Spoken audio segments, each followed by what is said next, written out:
Shalom.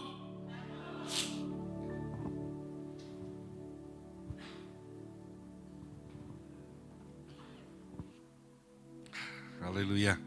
Terima kasih kepada Tuhan Yesus ya. Terima kasih kepada Bapak Gembala yang sudah memberikan kesempatan buat saya pagi hari ini.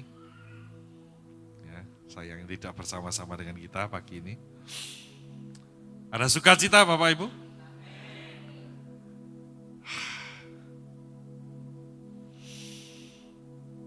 Saya kalau ngelihat gereja Bapak Ibu ini hanya bisa meneteskan air mata. Karena saya betul-betul tahu ya bagaimana perjalanan gembala saudara dari sesuatu yang ya semuanya dia cerita. Ya. Kalau boleh ada seperti hari ini, gerejanya cantik kayak begini ini, Bapak Ibu bersyukur enggak? Oh iya loh, harus loh. Ya, saya yang di luar aja bisa bersyukur. Ini keajaiban Tuhan. Dan tidak perlu kesaksian sebetulnya. Kenapa? Karena inilah bukti dari ini. Dibimbing oleh firman dan dipimpin oleh roh. Ya. Kalau kita nuruti daging, tidak akan ada gereja ini. Tapi karena gembala saudara memiliki iman, berjalan bersama Tuhan, memiliki kebenaran firman, ya, maka semuanya bisa jadi seperti sekarang ini. Ya. Oke, kita belajar ya. Oh, ada countdown sudah ya. Sudah berkurang 3 menit rupanya. Ya, oke. Saya kasih tema, subtema ya. Temanya sudah jelas tadi. Subtemanya berbuah tetap. Katakan sama-sama. Berbuah tetap. Ayo katakan yang keras. Saya mau berbuah tetap. Sekali lagi. Iya. Kenapa ini penting? Karena seringkali banyak orang yang sudah melalui proses, dia bisa berbuah, bisa. Tetapi berbuahnya cuma sekali. Ada yang begitu? Oh dulu Pak, saya melayani Tuhan. Oh dulu Pak, saya setia banget sama Tuhan. Lu pertanyaannya sekarang. Kalau sekarang sibuk Pak, ada pekerjaan, ada yang namanya, ya karena iya Pak, saya ini sudah umur segini gak dapat jodoh. Lah yang ngelamar saya kok berbeda keyakinan. Daripada ditanya keluarga, Pak kapan menikah? Ya sudah saya menikah. Banyak alasan. Artinya apa? Dia sudah berbuah. Tapi sekali. Nah firman ini luar biasa. Buahmu tetap. Ya di Yohanes kan. Bapak Ibu tentunya sudah menjadi tema dan saya yakin kita semua sudah pernah mendengar itu. Tetap itu artinya apa? Tidak berubah. Ya. Saya punya 2 pohon nangka di depan rumah, yang satu berbuah cuma sekali. Saya ini tak tunggu-tunggu, kok enggak berbuah lagi. Ya. Kecewa sebagai pengelola. Di hadapan Tuhan pun sama, Tuhan menginginkan kita semua menghasilkan buah yang tetap. Nah kita mau belajar ya. Tadi sudah dibaca, Yohanes 16 ayat 13, tetapi apabila ia datang yaitu roh kebenaran, ia akan memimpin kamu ke dalam seluruh kebenaran. Sebab ia tidak akan berkata-kata dari dirinya sendiri, tetapi segala sesuatu yang didengarnya itulah yang akan dikatakannya, dan ia akan memberitakan kepadamu hal-hal yang akan datang. Beberapa ayat mungkin sedikit berbeda ya. Bapak Ibu jangan bingung karena saya kadang-kadang pakai juga yang TB2 ya. Nah, ketika dikatakan sini ada roh kebenaran, ia akan memimpin kamu ke dalam seluruh kebenaran. Ini seperti apa sih? Tuhan itu menyiapkan hidup kita seperti kita lagi menyiapkan sebuah bangunan rumah. kita yang mau membangun rumah tentunya apa? Disiapkan apa?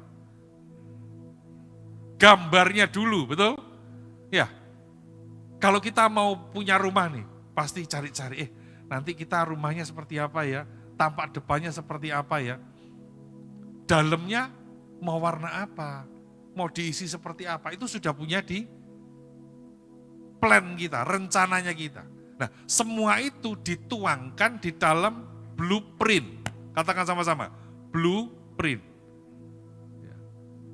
Tanpa blueprint, bangunan itu tidak akan jadi. Kenapa? Baik arsiteknya, baik mandornya, baik tukang pelaksananya, semua bekerja berdasarkan petunjuk dari blueprint tadi. Ya. Tanpa itu tentu akan bekerja sendiri-sendiri. Ya. Nah, ini contoh gambaran. Ya. Fisiknya belum kelihatan, tetapi ini yang dibuat dulu, blueprint ini dibuat dulu. Setidaknya kita punya bayangan, bentuknya seperti ini ya. Itu ada mobil. Mobil itu nanti dirancang seperti ini. Tampak depannya, tampak sampingnya seperti, detailnya seperti apa, berapa milinya. Jadi ukurannya pas semua. Ya. Demikian Tuhan sudah merancangkan blueprint itu dalam hidup kita. Nah kita belajar, kalau di Yohanes 16 menjadi tema kita mau mundur. Ya, saya cukup lama mempersiapkan firman ini. Ya. Saya renungkan dari Yohanes 14, 15, 16. Nanti di rumah dibaca, pelan-pelan baca, 3 pasal ini. Ya. Yang pertama, kita harus memahami sebelum ada roh kebenaran itu, ada janji Tuhan, ada keyakinan yang Tuhan inginkan di dalam kehidupan kita. Yang pertama yaitu Tuhan sudah menyediakan kita rumah di sorga. Ini di Yohanes 14 ayat yang kedua. Ya. Dikatakan di rumah Bapakku banyak tempat tinggal. Jika tidak demikian tentu aku mengatakannya kepadaku sebab aku pergi ke situ untuk menyediakan tempat bagimu. Pahami dulu, yang pertama ada rumah kita di surga. Ya, jadi kalau hari ini kita belum punya rumah, enggak usah bingung. Bekerjalah sungguh-sungguh. Ya, bekerjalah seperti 1000 tahun lagi Tuhan mau datang. Tetapi jangan sampai karena kita tidak punya rumah lalu kita stres. Jangan sampai karena tidak punya rumah kita meninggalkan iman kita. Ya. Yang kedua, setelah kita tahu kita punya rumah di surga, menuju rumah itu butuh jalan. Di sini Tuhan pun menyediakan jalan. Ya. Yang kedua, Yesus jalan kebenaran. Ini diatur bagaimana caranya. Kata Yesus kepadanya, akulah jalan dan kebenaran dan hidup. Tidak ada seorang pun yang datang kepada Bapa kalau tidak melalui aku. Sebelum kita menikmati dibimbing firman, sebelum kita dipimpin oleh roh, hal ini harus kita miliki. Yaitu yang pertama tadi apa? Kita yakin kita punya rumah di surga? Atau ada yang tidak yakin? Pak, aku mau di Duren Sewu saja. Yang di Duren Sewu yang menarik cuma durennya. Ya. Semua pasti merindukan rumah di surga, betul? Ini jangkarnya kita. Ya, jangkar iman kita di sini. Terus gimana caranya? Satu step lagi maju. Yesuslah jalan kebenaran dan hidup. Hanya melalui Yesus kita bisa masuk ke rumah Bapa. Ya. Saya yakin kita semua sudah dengar dan kita sudah yakin hanya hari ini kita mau apa? Kembali memahami blueprint-nya tadi. Ya. Dan yang ketiga, janji penyertaan. Ya, Yohanes 14 tetap ya, ayat ke-13. Dan apa juga yang kamu minta dalam namaku, aku akan melakukannya, supaya Bapa dipermuliakan di dalam anak. Seringkali ayat ini dicomot satu ayat aja. Apa yang kamu minta pasti diterima. Apa yang kamu minta pasti Tuhan lakukan. Amin. Gitu. Tapi salah jurusan. Mintanya yang aneh-aneh. Mintanya untuk memuaskan hawa nafsu. Mintanya untuk kesombongan. Ya. Dijawab sama Tuhan. Enggak. Terus apa? Ternyata Tuhan enggak ada. Aku sudah minta enggak dijawab sama Tuhan. Ada yang ngalami itu? Karena ini tadi, blueprint-nya enggak jelas. Ya. Kita belum bangun rumah, sudah order kuda-kuda untuk atap. Tukang atapnya datang bingung, ditaruh mana ini? Gitu ya. Jadi harus jelas dari kita punya rumah di surga, melalui Yesus sebagai jalan, ya, dan selama di dunia ini kita diberi penyertaan Tuhan. Kenapa? Karena jangkarnya udah benar. Amin. Ini penting, ini jangkar ini. Jangan cuma Tuhan aku sudah berdoa, sungguh-sungguh aku berdoa, tapi kenapa enggak dijawab? Jangkarnya salah. Jangkarnya di dunia. Ingat ya, Tuhan menciptakan bumi, bukan menciptakan dunia. Kita pelajari dulu dengan cepat ya. Yang keempat, ada janji penolong. Wah, bukan cuma penyertaan, tapi janji penolong. Dan ini dahsyat.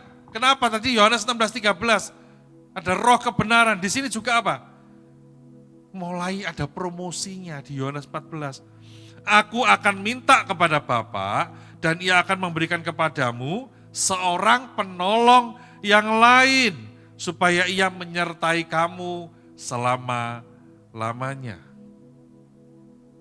Tuh, mulai ada janji yang menolong kita. Kalau saya boleh katakan ya, dari perjalanan kita, mulai janji rumah di surga, kita mempercayai Yesus sebagai Tuhan dan Juru Selamat, lalu disertai oleh Tuhan, kita berdoa, dijawab sama Tuhan, lalu apa? Ada penolong. Wah ini istimewa banget tuh hidup kita. Enak nggak ditolong? Enak loh.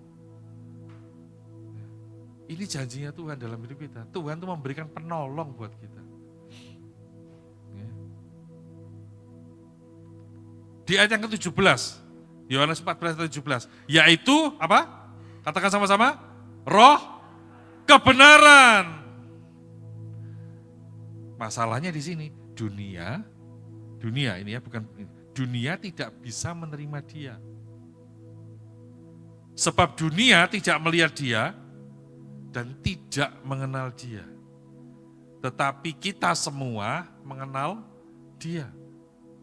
Sebab ia menyertai Bapak Ibu Saudara dan akan diam di dalam Bapak Ibu Saudara.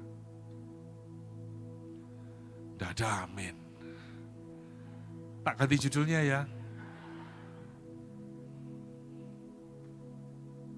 Sekali lagi yuk kita baca rame-rame yuk. 2, 3. Yaitu roh kebenaran. Dunia tidak dapat menerima dia. Sebab dunia tidak dapat melihat dia. Dan tidak mengenal dia. Tetapi, stop. Kata kamu diganti saya yuk. Tetapi saya mengenal dia. Sebab dia menyertai saya. Dan akan diam di dalam saya. Sekali lagi. Diganti kata saya ya. Mulai mana nanti? Tetapi saya mengenal dia, sebab dia menyertai saya dan akan diam di dalam. Nah itu. Sampai di sini saja, kalau kita memahami kebenaran ini, ada khawatir enggak? Yang jawab cuma satu. Bener-bener tak ganti dulu judulnya.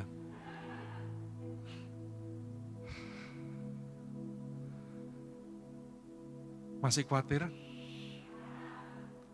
Yang bener. Masih khawatir? Yang enggak sebelah kiri saya. Sebelah kanan banyak penuh kekhawatiran kayaknya ya.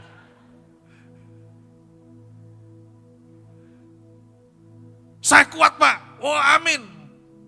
Loh kamu kok ternyata begini hidupmu? Khawatir Pak. Loh lah ini salah kayak tuh. Salah jurusan kalau ini. kuatnya kagak bener gitu kan. Ini baru pembukaan loh Bapak Ibu. Ini saja kalau kita pahami, baru 4 langkah saja kita pahami. Ini kedahsyatan yang kita terima. Dimulai dari jangkar iman kita tadi apa? Loh, belum pulang saya sudah lupa. Apa yang pertama tadi?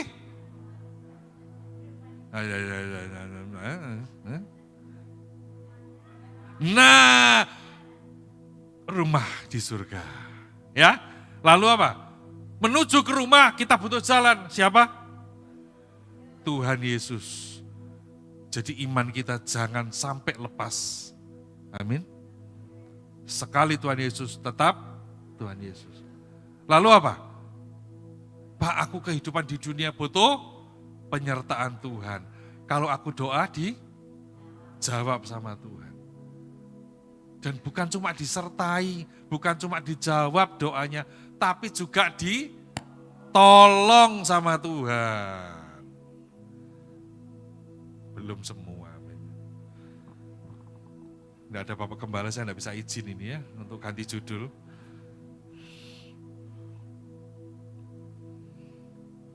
Ayo lanjut. Ya. Nah, syaratnya apa? Nah ini, ya. Kita jangan seneng-seneng. Terima janji Tuhan, tapi ternyata syarat dan ketentuan berlaku. Ya. Syaratnya apa? Yang berikutnya. Jikalau kamu mengasihi aku, di ayat Yohanes 14 ayat 16 ya. Mengasihi itu bagaimana caranya? Itu saya tulis, barang siapa memegang perintahku dan melakukannya, dialah yang mengasihi aku. Setelah kita punya rumah di surga, kita percaya Tuhan Yesus, doa kita dijawab, disertai Tuhan, kita diberikan penolong. Nah, ternyata semua ini kita bisa nikmati dengan syarat ketentuan berlaku. Apa? Mengasihi Tuhan. Jadi gak bisa kita, aku mengasihi Yesus bukan hanya dengan lagu, dengan segenap hatiku, ku cinta kau. Nah, kita gak bisa cuma nyanyi di gereja, aku mengasihimu Tuhan. Ternyata mengasihi itu harus diaplikasikan dengan tadi. Baru dibaca. Apa?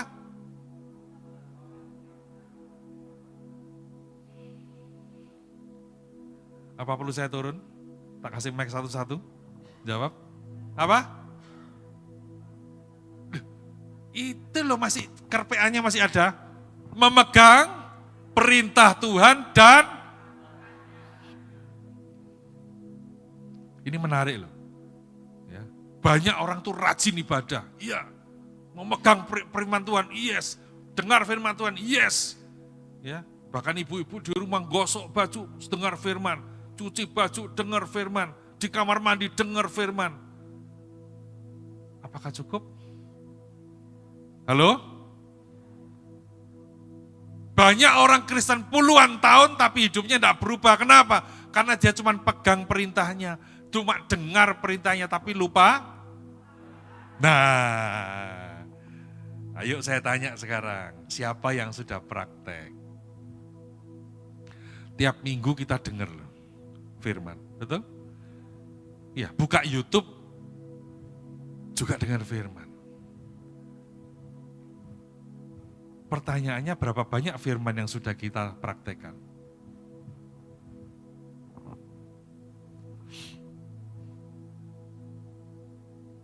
Kok diam? Membaca bagus. Nah, kalau enggak baca itu kebacut, ya toh? Harus itu baca firman itu makanan buat jiwa kita. Ngerti enggak ngerti baca. Ya. Kenapa? Karena nanti tuntunan firman itu keluar waktu kita lemah, waktu kita membutuhkan, waktu kita di persimpangan jalan. Saya buka mata, melek mata ini baca Mazmur 143 ayat 8. Perdengarkanlah kasih setiamu kepadaku pada waktu pagi. Sebab kepadamu lah aku percaya. Tunjukkanlah jalan yang harus aku tempuh. Sebab kepadamu lah aku angkat jiwaku. Jiwa ini isinya apa? Pikiran, perasaan, kehendak kita. Kenapa? Seringkali kita ini di persimpangan jalan kita tidak tahu. Harus ke kanan, harus ke kiri, harus pilih yang mana. Ya, betul ya. Setiap hari itu kan gitu. Tidak usah jalan hidup. Kita di Pujasera aja kalau mau suruh milih makanan, makan apa? Gak tahu, bingung. Ya enggak? Nah itu loh. Tidak punya makanan bingung, terlalu banyak makanan. Nah itulah manusia. Loh wong sudah banyak pilihan masih bingung. Mending di hutan belantara tidak ada Pujasera, iya toh. Nah, makan entung, nah itu.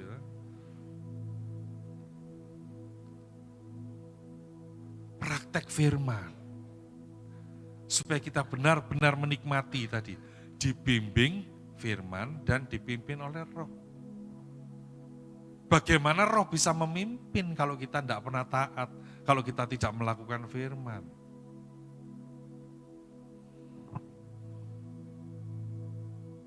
Mau praktek? Yang amin. Yang amin sama berarti? Coba yang amin angkat tangan. Loh,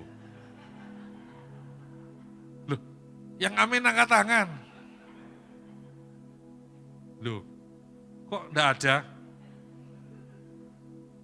Jangan paksa saya ya. Saya ganti judul beneran ini. Yang amin siapa? Ini saya sudah turun satu loh ini. Yang amin siapa tadi? Oke Pak, coba ya praktek ya. Pak, kalau menurut Bapak ya, memberi sama diberi itu bagus mana Pak? Lebih baik memberi daripada menerima. Kan, kata firman Tuhan. Menerima. Kata firman Tuhan. kata Bapak. Bukan.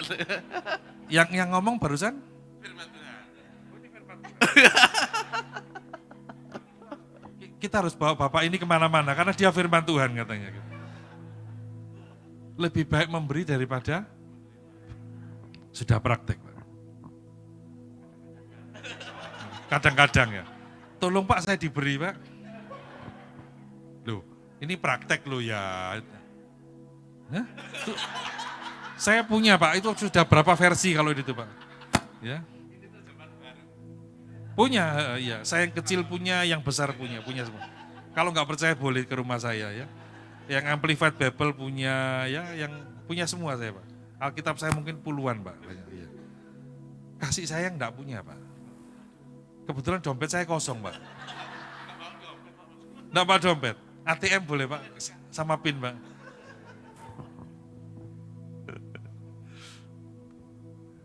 Ini baru memberi loh ya. Sulit enggak? Memberi itu sulit apa mudah?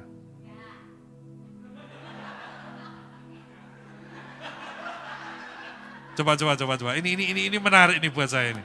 Coba, mudah ya Bu ya? Ya, Ibu mau memberi apa ke saya? Jamu. Jamu itu jaga mulut berarti.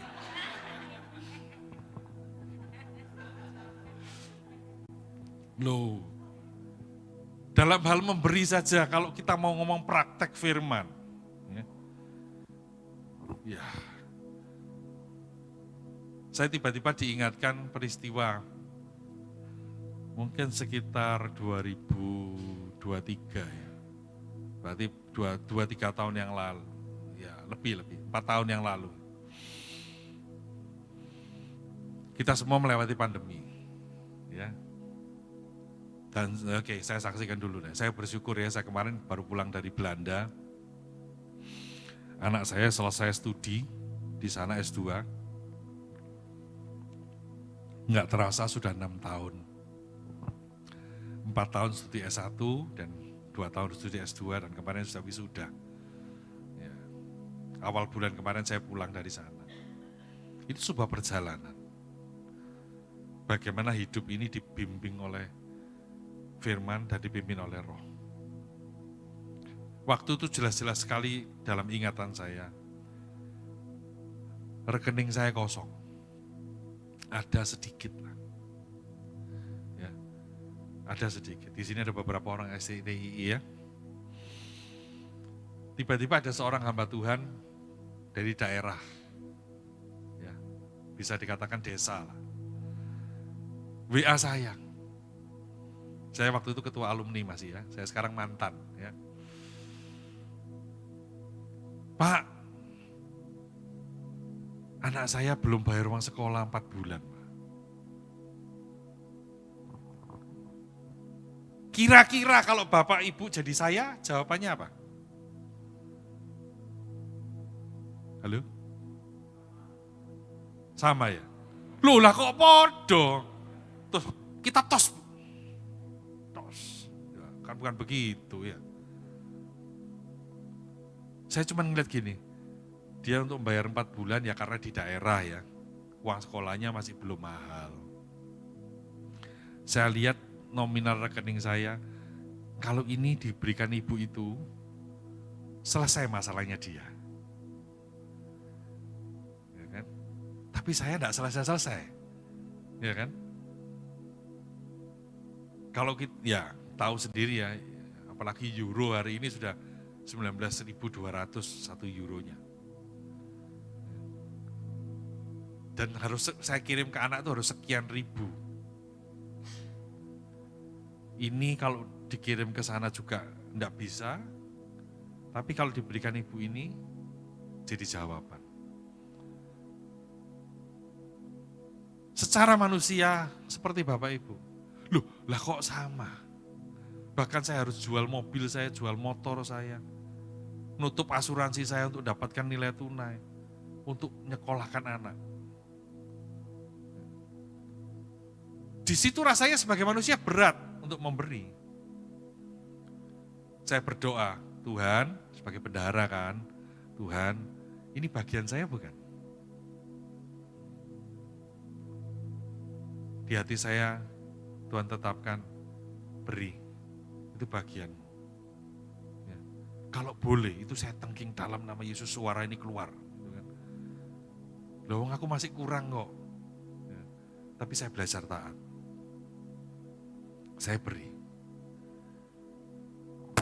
Ibu itu tersenyum bahagia karena dapat jawaban doa, betul? Tinggal saya mulai memikirkan, Tuhan, terus jawabanku kapan? Dan ternyata saya baru memahami jawaban doanya Tuhan. Tidak langsung Bapak Ibu. 2 tahun kemudian, yaitu ketika anak saya masuk ke studi S2. Ya. Dia waktu selesai wisuda S1, wah, hati saya gini, lega, sudah selesai. Gitu ya. Terus dia ngomong gini, Pi, lanjut S2 ya. Berarti perjuanganku belum selesai dalam hati. Ya, tapi tidak berani toh ngomong gitu di depan anak ya. Saya bilang ke anak, maju terus. Ya toh, sambil terus, setelah maju terus, tinggal ngomong Bapak di surga. Ya toh, piye iki, kan gitu ya. Tapi ternyata gini, nama anak saya Joshua. Joshua sudah apply foundation. Ya, jadi ini dia membiayai sekolah. Dia ngajukan di 6 foundation waktu itu. Berharap nyantol lah ya, 1 atau 2 ya keluar, disetujui. Bapak Ibu tahu yang di ACC berapa? Loh gak didengar kan saya? 6 foundation mengajukan beasiswa. Berharap ada 1 atau 2 yang nyantol terima beasiswa. Bapak Ibu tahu yang dijawab foundationnya berapa?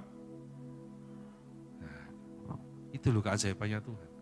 Saya bingung loh, 6-6-nya dijawab semua. Akhirnya apa? S2 anak saya di sana, 1 rupiah pun saya tidak kirim.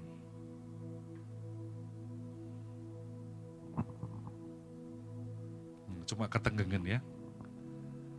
Enak nggak dapat jawaban doa? Halo? Enak nggak? Tapi di belakangnya itu enak nggak? Halo? Halo? Waktu kita disuruh memberi tapi lagi kekurangan, bisa praktek?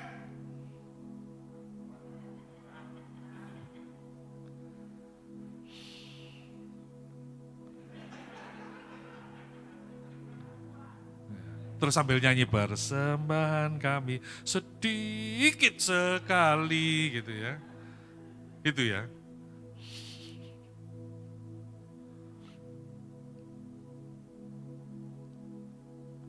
Banyak kesaksian Bapak Ibu. Tapi satu hal, ini loh, semua ini bisa kita nikmati kalau kita memegang perintahnya Tuhan dan melakukannya. Mau praktek? Lemes. Ya toh? Waktu terima rumah di surga, weh. Tuhan jalan kebenaran, seneng. Disertai, seneng. Ya, dikasih penolong, seneng. Giliran praktek. Halo? Lu ayo jawab toh. Ada manusia di sini? Giliran disuruh praktek?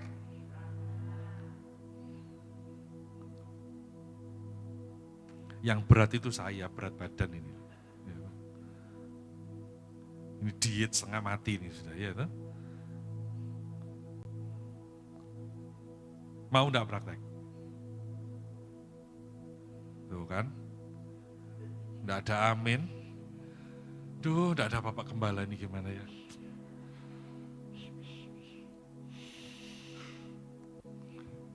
Sekali lagi saya tanya, mau praktek? Mau praktek? Ini baru contoh satu ya. Tapi ini aja. Karena gini loh, kalau kita ngomong mengasihi sesama, lagi baik-baik saja, gampang. Ya. Nggak usah sulit-sulit mengasihi sesama, mengasihi pasangan. Halo suami istri?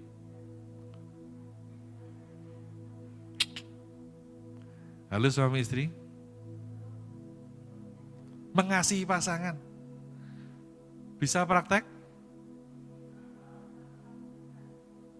Halo? Lah yang ngomong kok ibu-ibunya.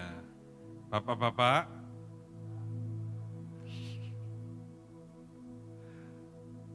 Saya ini konselor keluarga ya. Kadang-kadang keprihatinan saya itu di situ. Waktu pacaran disayang-sayang. Ya. Jadi sharing partner. Ya. Berbagi ya atau curhat ya, sharing ya, betul ya? Lah kalau sudah menikah kok jadi sparring partner? Ngerti sparring?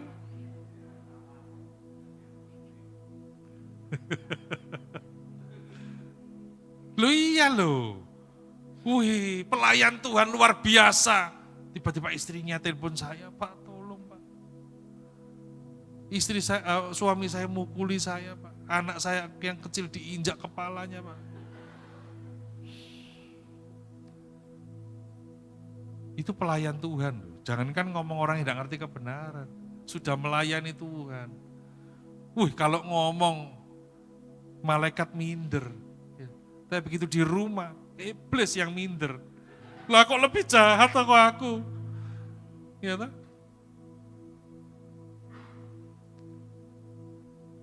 Banyak hal loh ya yang sudah kita dengar. Tapi satu hal, ayo praktekkan itu. Ya. Diem lagi, tidak ada amin. Ini kalau tidak ada amin, saya tidak selesai-selesai. Biarpun itu sudah nol, tak teruskan sama saya. Minta izin Pak Jeremy ya. Maaf saya melanggar, saya sudah dikasih Pak jangan lebih dari 45 menit Pak. Tapi kali ini saya langgar, sampai semuanya amin pokoknya ya. Tidak apa-apa, tidak pulang tidak apa-apa kok ya.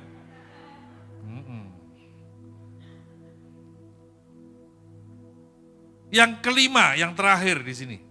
Ada berkat damai sejahtera. Katakan sama-sama. Berkat damai sejahtera. Yohanes 14 ayat 27. Damai sejahtera ku tinggalkan bagimu. Dan damai sejahteraku, kata Tuhan, ku berikan kepadamu. Dan apa yang kuberikan tidak seperti yang diberikan oleh dunia kepadamu. Janganlah gelisah dan gentar hatimu. Wih, paket lengkap. Yang pertama tadi apa? Ayo toh yang keras toh. Jawab salah tak teruskan loh nanti, ayo. Apa? Yang kedua. Yesus, apanya Yesus? Jalan kebenaran. Yang ketiga. Janji penyertaan, kalau doa dijawab. Terus, Tuhan memberikan penolong. Wih, keren. Tapi ada syarat ketentuannya tadi apa? Mengasihi Tuhan. Caranya mengasihi Tuhan? Sabar dulu. Kalau cuma langsung melakukan nggak benar nanti. Memegang perintahnya dulu, tahu firman Tuhan, baru melakukan. Kalau enggak salah. Kalau cuma melakukan, aku mengasihi melakukan. Nanti yang dikasih istri tetangga.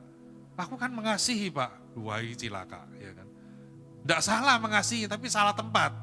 Gitu. Karena tidak sesuai firman tadi. Dan yang terakhir dikatakan, damai sejahtera.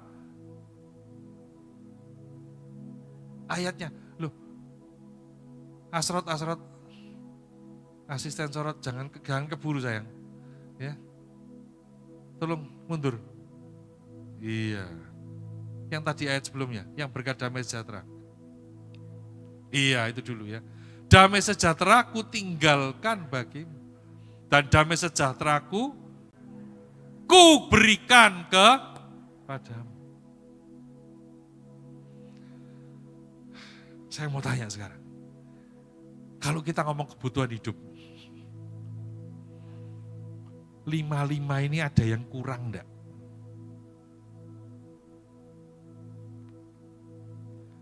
Dijawab toh ya. Tadi anak-anak sekolah minggu tuh kalau ditanya gurunya jawab loh. Ya kan? Nah ini kan dijawab, ya, tolong dijawab lah. Dari 5-5-nya itu, ada yang kurang enggak? Yang keras, ada yang kurang enggak? Nah, kalau enggak ada yang kurang berarti cukup ya semua. Berarti saya mau tanya, mulai hari ini boleh khawatir enggak?